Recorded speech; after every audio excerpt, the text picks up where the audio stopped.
renderforest.com.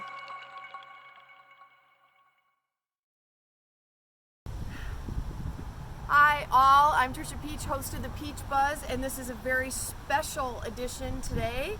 We are in Minnesota, St. Paul, Minnesota at Bethel Seminary, and I have a very special guest that I am extremely excited about, and I'm hoping that you will be blessed by this. You've tuned in, so this must be important to you. Some of you know childhood depression, childhood suicide, that's just something heavy on my heart. We've had several suicides, not in our church, but in our broader community, in the middle school in the last year. It's an epidemic. It's an epidemic in our nation, in our world, and as kids leaders, we need to respond. We need to be aware of it and find out how to respond.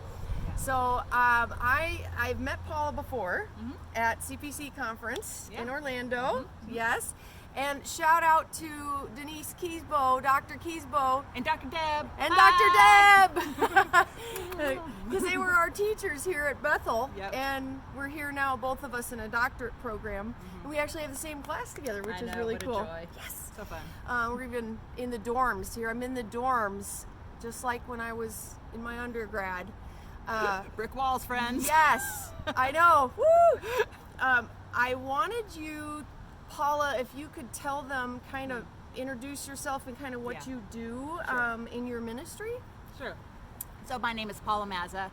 I am the Director of Children's and Preteen Ministries at my church in Southern California. I've been there for about 20 years, but I actually, fun fact, I get to serve at a church that I grew up in, so I've been at this church since I was a preteen myself. Oh, that's awesome. I also get to hang out with my buddies at 456, so I'm part of their leadership team, which is a parachurch organization that just the whole heart is to come alongside ministry leaders who minister to preteens and kind of help them think about how they do that and strategize what's the even better model of ways to grow from there.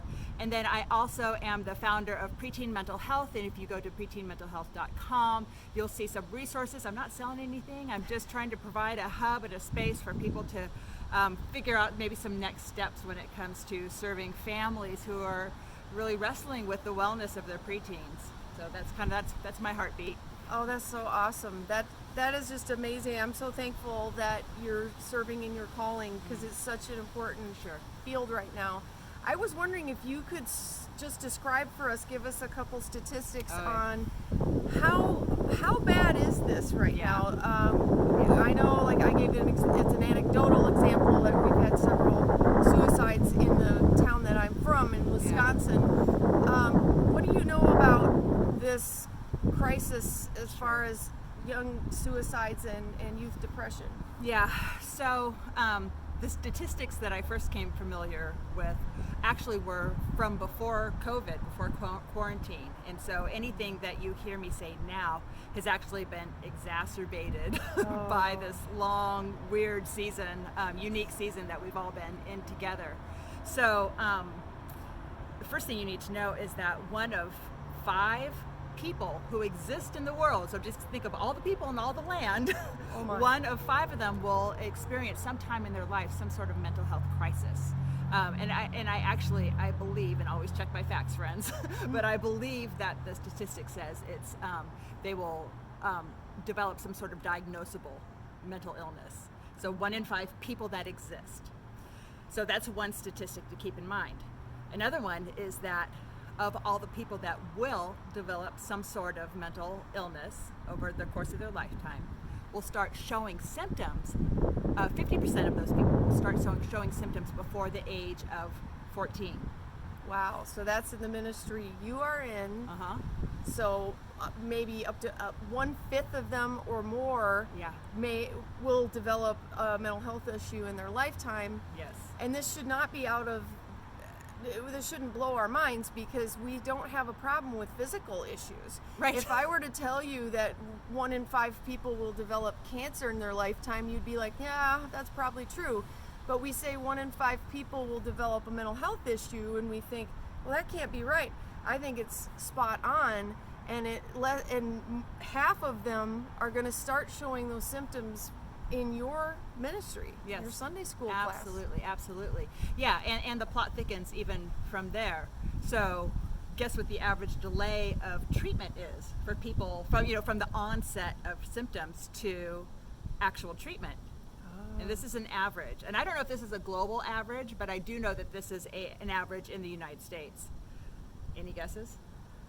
Oh my goodness. I'll just tell you. Yeah, I'll just tell probably. you. It's a decade, friends. A 10 decade. years. So think about, what does that mean for somebody who is 8 years old, Oh who's my starting goodness. to show a lot of aggression, because a lot of times in kids, especially little boys, depression shows up as aggression. So all of a sudden you see this really angry, uncharacteristically angry kid, and you're like, what is going on? And then you just figure, well, I just need to do more of this, or I need to do this better. And clearly this is evidence of my lack of parenting or my lack of whatever. And then, this child who's 8 years old potentially could go through their entire adolescence. And think about what adolescence is. Oh. Adolescence is the bridge between childhood and adulthood, and those preteen years is the on-ramp to that bridge. And this is these are formative years. So not only does that affect their adolescence, is their adolescence experience compromised, but that is actually affecting who these young people are becoming. Yes. Now, but here's the deal. Here's the thing. This is all redeemable. Even if it's untreated, it is redeemable, good. because that's how God rolls, right? Yes, God is the thankfully. God. He's in the business of restoration. Because I was horrified just hearing that, because as someone that had a lot of anxiety, I didn't know what that was actually as a kid, but a lot of Yeah. anxiety, it just breaks my heart, the thought of these kids suffering with no help for a decade. Yeah, For a right. decade. That to me is right. just heartbreaking, for our own children as well as the children that we try to help and serve. And my second thought was, okay, sometimes we're thinking that kid's being naughty. Right. That kid's They're just acting out. Yeah. You're just a brat. Oh, and here it's maybe a sign of Yes. depression, because Yeah. children don't present in the same way that an adult would. Right. Yeah. And we don't know what we're looking. So we don't know what we're looking for. It's very confusing, because a lot of the things that you'll see look an awful lot like puberty, or hormones and all that kind of stuff.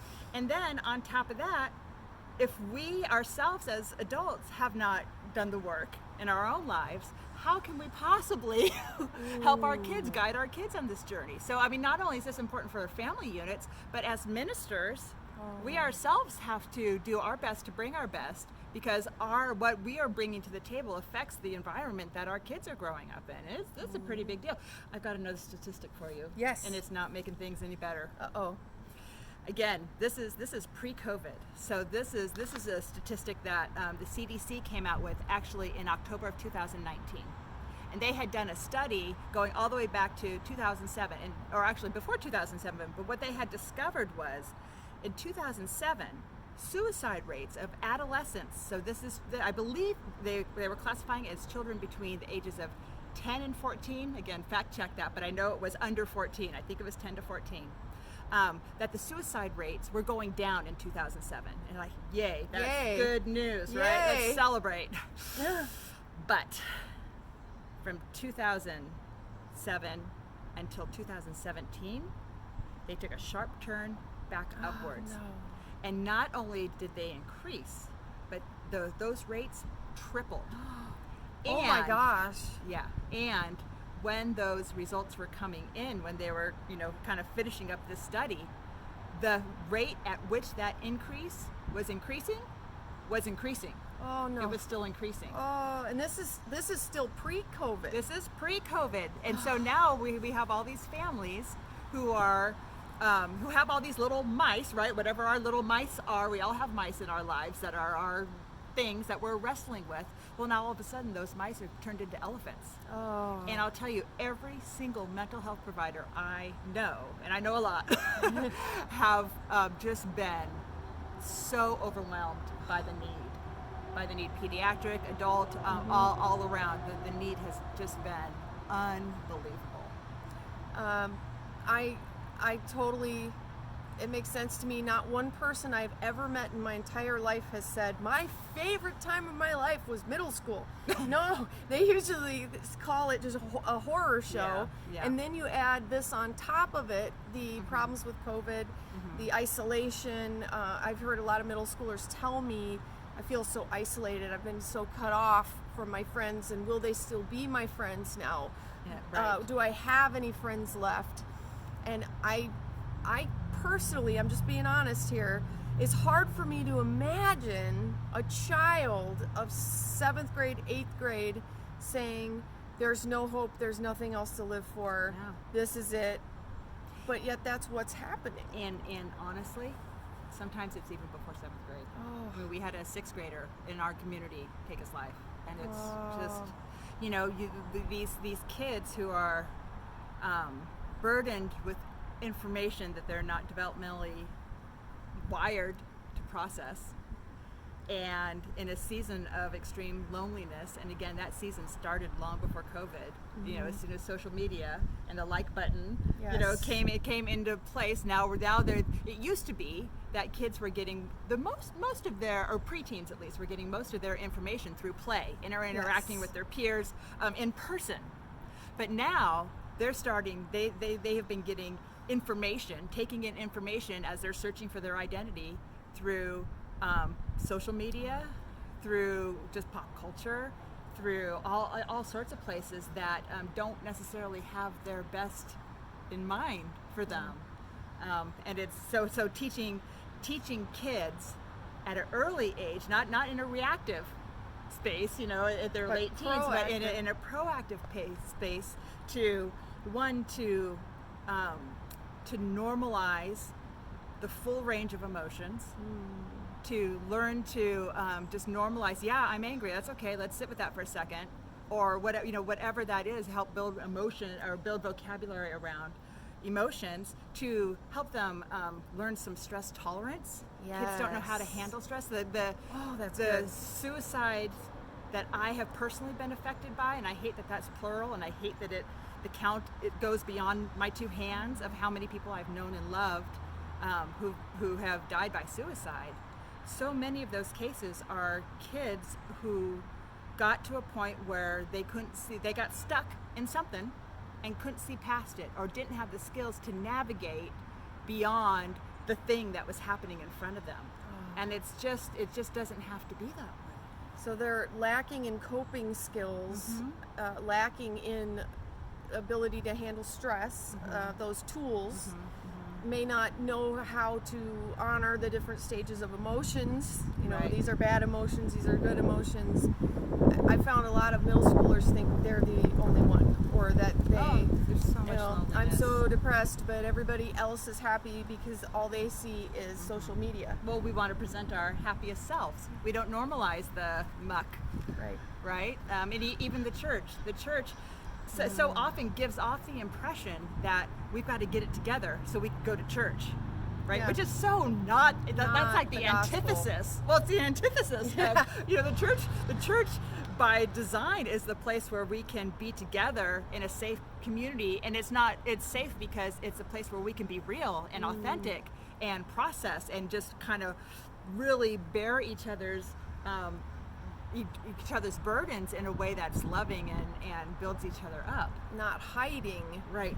So because I know some of you are also parents, so parents, teachers, leaders, what might be some of the signs we should look for that might ring alarm bells? I know you mentioned aggression.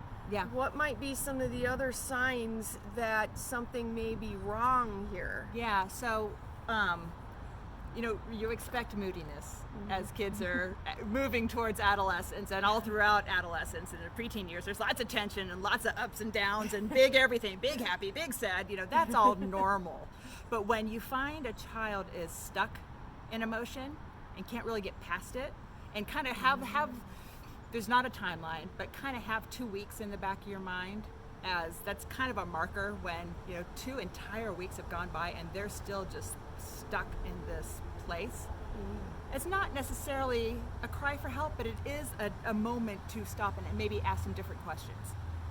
So that's that's That's kinda, really good. That's a space to do that. Another one is it is very natural for kids to kind of begin to separate themselves from their family, from the adults in their lives, and kind of want to take on some independence and retreat back a little bit.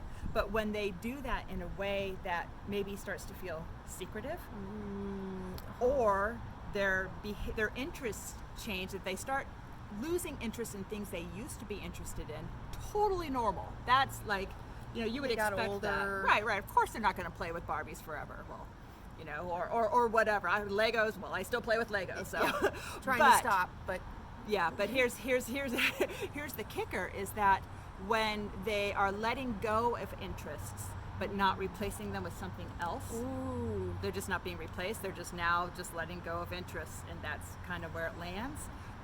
It's time to ask some more questions.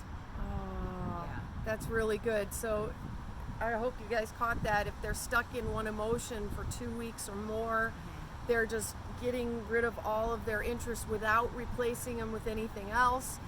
They're showing aggressive tendencies. I know too, with some of our kids, when we've been alerted, is when they're way oversleeping or undersleeping, or, and again, some of that is teenage years, Yeah, but sure. I think again, if it's a pattern, if it's becoming a pattern, I think too, I look for if they're having weird emotions that don't fit the situation. Oh yeah. We're laughing about something and they suddenly start crying, or they're always crying, or Yeah. they're not showing any emotion. Sometimes that can be Absolutely. a sign. Yeah. Again, I love what you said about it's hard to tell sometimes between the preteen Yeah, for puberty stuff and a mental illness that's starting to Right. affect them. So let's say, I know it's very different from if you're a parent or if you're a teacher, but Sure. let's say I'm both. Yes. So are you. Yes. So if you see some of these things and they're starting to concern you, Yeah. what might be some ideas of things we could do? Because I know some have said, I feel so helpless. I Yeah. feel so helpless, I don't even know where to start. Right. I think more than once I have recommended counseling to parents. I have spoken to parents when it's gotten so bad. Yeah. I've made sure to say, hey, this is what I'm seeing. This For sure. child is crying in every single time we have small group. But what insight might you have on some other things we could do, or maybe even Yeah. some places to start? Yeah. So a couple different things. One, so I don't forget to say this, if this might be the most important thing you hear. A fantastic free training that exists out in the world that is for teacher, parent, anybody who loves adolescents and wants to learn more about what they're seeing and experiencing, or what they might be seeing or experiencing in the future, is through NAMI, the National Alliance of Mental Illness, has an online free course that you can take, and it's called NAMI Basics. And if you go to preteenmentalhealth.com, I'm going to or put those links there. right here. Yep, right there. Yeah, there's links to all of that. But that is a fantastic resource. It's geared for you, whoever you might be, that wants to not just learn more, but also learn maybe some next steps there. So I would say go there first, because those are the professionals.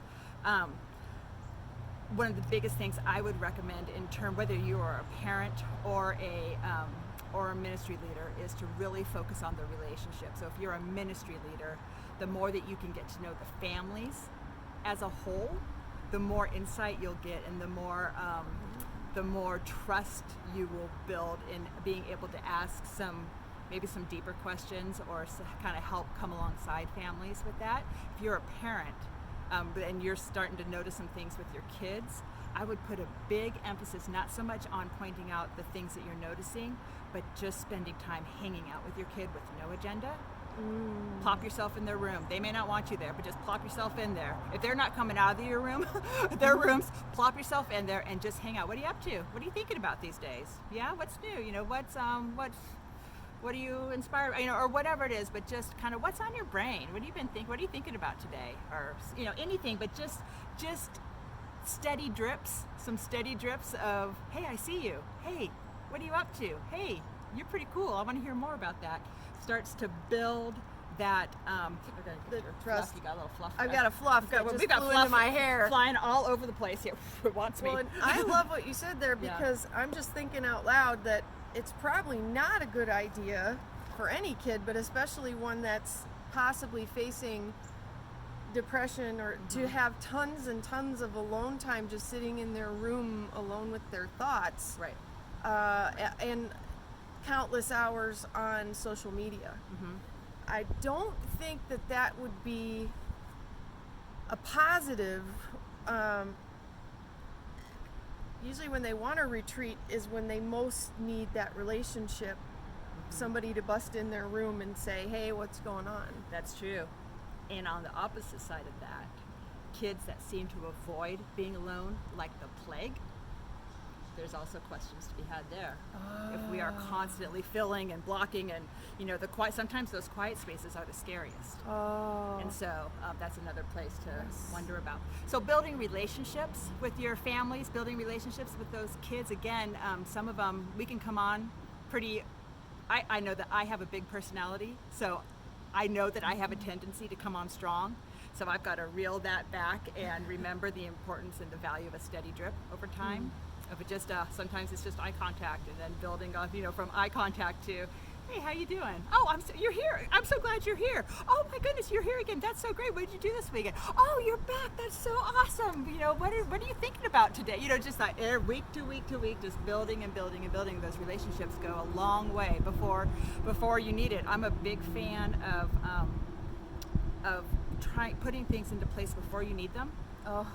Whatever that is. I think through as a parent and even as a children's minister building my teams, I think very hard about what kind of adults do I want to plop in front of kids. And I did this as a parent too. Like I was very intentional about who her music teacher was, or who their baseball coach was, or whatever. If there were people in my life that I'm like, ooh, I think that would be another great adult too, that could bond with my kid and be a place that they could share. I love if for some reason they couldn't do it here. Because again, that's intentional. That's Very proactive, intentional. not reactive. Exactly. I do think, and most of you know this, if you're a teacher or a minister and a child makes any comment at all about being harmed or about killing themselves, you are a mandatory reporter. For one. You are mandated to do that. And secondly, I would say that's not a joke.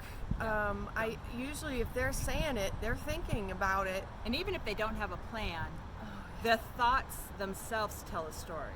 And it may not be the story of, okay, I'm actually going to go act out on this thought that I had. When I was in junior high, my mom had a pretty big temper, and so when she was angry, I wasn't the only one who knew. The whole block knew when my mom was angry about something, and I don't know if it was a report card or something, but something triggered the anger, and she was so angry, and her emotion was so big and so loud that me as a 7th grader, I couldn't process it. And so the only way that I saw through that was to think to myself, okay, well, I'm not going to be here in the morning, so whatever. And even going through the process of writing a note, now I had no plan, but that doesn't mean that this picture wasn't a signal of something. And at some point, if I continued to have that thought as a way out of a moment that's uncomfortable, that's unpleasant, then I might start putting some legs and some, if that's not caught early on. So I agree. I think the earlier on you can catch it, the better. And I'm all for, of course, treatment, not waiting 10 years, that kind of suffering. And the first place I would recommend you to would be your doctor, probably your family doctor. Yes. That's usually where I kind of suggest to parents. Yeah, for sure. But how about you guys? Please comment below on the best things you've heard for tips. But I wanted to close today, I cut her off, but I really want to hear this. She was talking about, this is not hopeless. This is not without hope. Yeah. And that's the thing, is that yes, God is in the business of restoration, and sometimes that restoration is beyond a life on earth, right? Yes. Oh, I mean, Yes. all the restoration will be there, but sometimes we get to experience some of that here on earth, and sometimes it's a longer wait. But the thing that I'm passionate about is that we don't have to miss it. And so the more that we can become educated and come alongside our families, not just pointing them in certain directions, but creating safe spaces in our churches to process these things, to come as we are and to process whatever it is that we're dealing with. The more that we can do that, I think the more the church, the greater the opportunity the church is to be the beacon of hope and help that Jesus designed it to be and desires it to be. So I'm very passionate about that. And can I give one tip? Oh, please. Yes. So, parents and leaders, if you find yourself in a moment with a kid who is experiencing emotions that seem out of their control, so if you have a kid that's just can't bring it in, whatever it is, if it's big excited or big angry, sometimes you'll see the big angry because something triggered or whatever, and the volcano has gone off and they can't reel it back in. This is it's called DBT, so dialectical behavior therapy. Helps managing your emotions, helps you kind of figure out what to do with your emotions. CBT, cognitive behavioral therapy, helps you think through your thought processes and assess that. But this is a DBT skill, and it's called TIP, T-I-P. There's another P, but I forget what the other P stands for. Look it up. It's an easy Google. But this is what I found really helpful. The T stands for temperature change.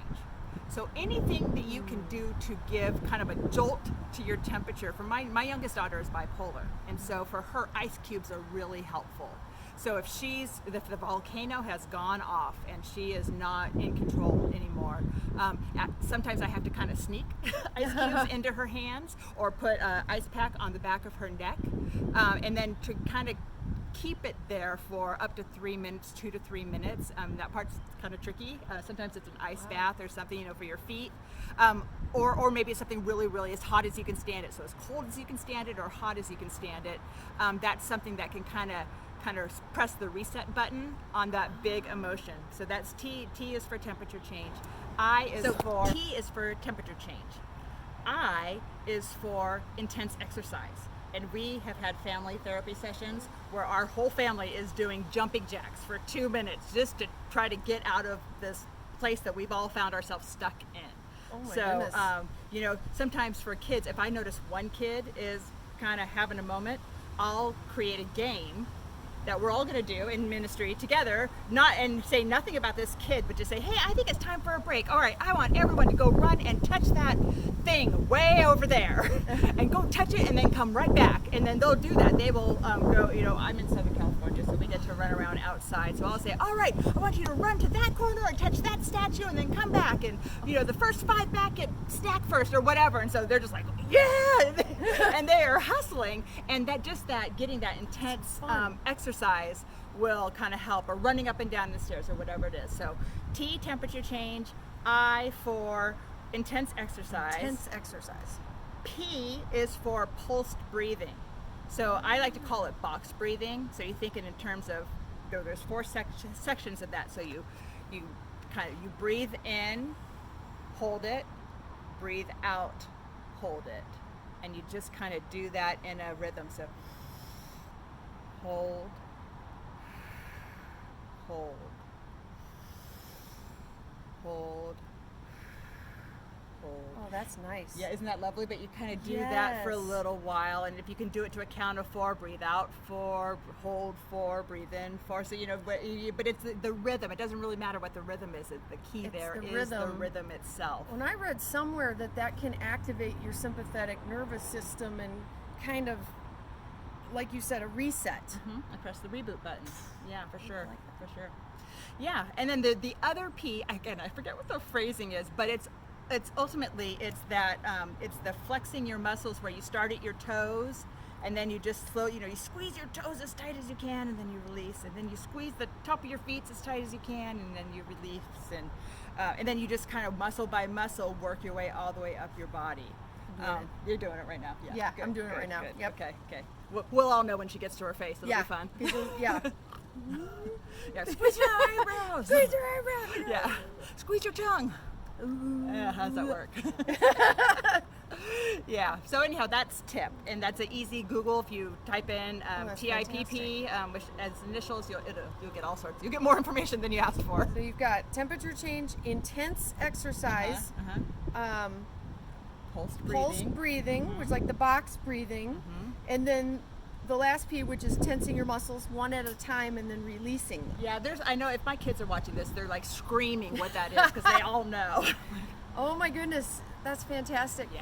I again just want to thank Paula so much for being willing to come on. Of course. It was a long, busy day today, and she was willing to stay late after. This is after all the classes today, Yeah. and we're midway through the week. She was willing. We're not tired at all. Not at all. If I drool on you, just push I know. me I know. this way. Just So we're having a good week, but Yeah. as long as she stayed late because her heart is there, this is the ministry that she does.